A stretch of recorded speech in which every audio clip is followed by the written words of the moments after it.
President of the United States did an interview with George Stephanopoulos of ABC News. He's been criticized by some Republicans, saying the reason more than 50,000 young kids have come to the border and tried to get into the United States illegally, sent by their parents from Guatemala and Honduras. Some Republicans have suggested there's an open border policy or the president hasn't been tough enough. Listen to these tough words here.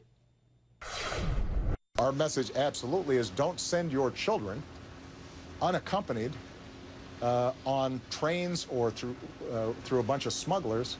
We don't even know how many of these kids don't make it and may have been waylaid into sex trafficking or killed because they fell off a train. We have no way of tracking that.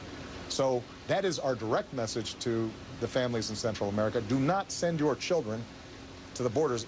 If they do make it, they'll get sent back. More importantly, they may not make it. What's the president trying to accomplish here?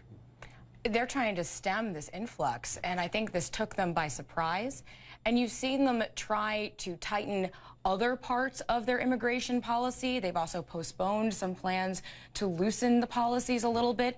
They're really scrambling to deal with this, and this is just the latest example of trying to stem this flow back into the country. And the president says they will be sent back, Olivier, but there's a process they have to follow. U.S. law requires them to take care of their health issues and make sure you can reunite them with their families. If they're from Guatemala or Honduras, that could be a long process. And that's leading to a lot of charges of de facto amnesty, of de facto letting these kids stay in America, because by the time you've done all that, by the time you've taken care of them and you've tried to find responsible grown-ups to whom they can effectively be shipped, be deported to, you know, they've spent a lot of time in the United States. There are a lot of questions about some of these kids not showing up for court dates, not showing up for the process, and not going back.